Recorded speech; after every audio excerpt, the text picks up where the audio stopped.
হাসপাতাল থেকে বেরোলেন অভিষেক বন্দ্যোপাধ্যায়, সরাসরি আপনারা দেখতে পাচ্ছেন।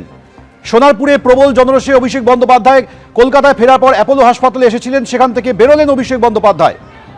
তাকে দেখতে মমতা বন্দ্যোপাধ্যায় এসেছিলেন হাসপাতালে।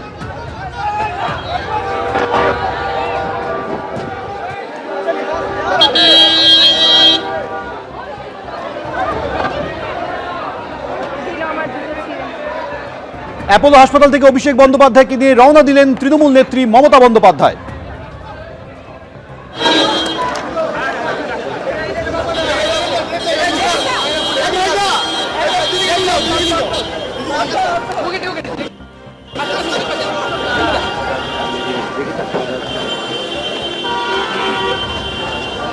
কলকাতায় ফিরে অ্যাপোলো হাসপাতালে কিছুক্ষণ আগে এসেছিলেন অভিষেক বন্দ্যোপাধ্যায়। তার কিছুক্ষণের মধ্যে এসে পৌঁছন তৃণমূল নেত্রী মমতা বন্দ্যোপাধ্যায়। এইমাত্র অ্যাপোলো হাসপাতাল থেকে বেরোলেন অভিষেক বন্দ্যোপাধ্যায়, মমতা বন্দ্যোপাধ্যায়ও বেরিয়ে গেলেন।